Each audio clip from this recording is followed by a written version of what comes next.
didn't have the ideas or the ingenuity or that little creative spark in the final third to get something from the game. And all the credit goes to Celtic. One man down after the sending off of Didier Agat. They kept their shape.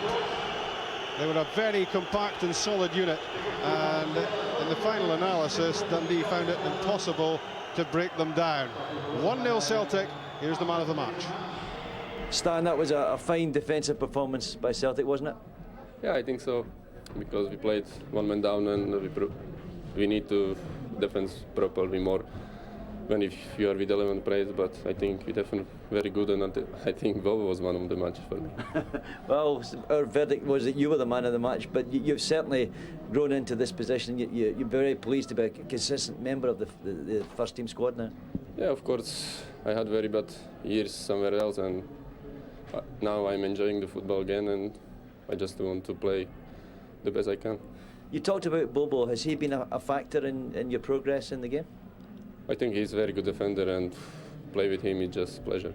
Now you have a huge game, of course, on Wednesday against Bayern Munich. There was a worry about Henrik Larsson, but I think he was okay there at the end, wasn't he? I think he had a cramp, and hopefully he will be fit for the next game and for the Champions League. Do you think you have what it takes to get some more obviously a fantastic performance in the UEFA Cup, but the Champions League, you can get out of this group this year?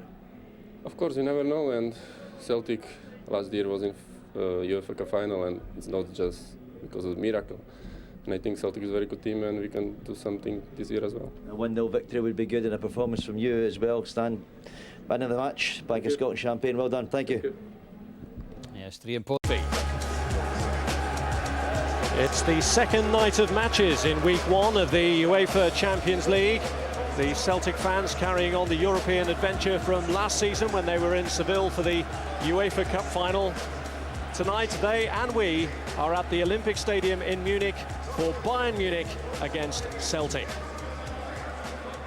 Good evening, welcome to Sky Sports Extra's coverage of the Champions League. Very, very well, and if you're playing with 2 wide men as you're going to go and you have the pace of Agat, then you never know. You know, you get round the back and you get the ball into the box. That's why he's got Hartson looking for Larsson to pick up the pieces as well. The Celtic fans have learned. When they went to Seville, I don't honestly think they've got the ammunition to go and turn over a team like Bayern Munich yet. I really don't. You never know, though. How do you see them in the group as a whole? I mean, they're going to be competing, really, you would think, for second spot, aren't you? Yeah. Aren't they, with the likes of Lyon and Anderlecht? Well, I think realistically that's the case, especially considering you're hearing the vibes from Bayern Munich about the very, very disappointing position last season, and simply saying it won't happen again. I mean, you can go out and buy a striker for 18 million euros that scores 29 goals and you know, gets a golden boot, then that's, you know, how strong you are. Martin O'Neill hasn't had a cent, hasn't spent any money, wheeled and dealed as much as he can, and it's a very, very difficult situation. The experience last year in the UEFA Cup will be, they just simply cannot replace something like that, but they'll need to draw in every bit of it tonight, and maybe need them as a 12th man to come and get something at Olympic Stadium, because there are not many teams come here and get anything at all. Well, there's supposed to be 5,000 Celtic fans here, but with their reputation, I'm sure they'll make at least a noise of 50,000. They normally do. They won a Fair Play award. Playing.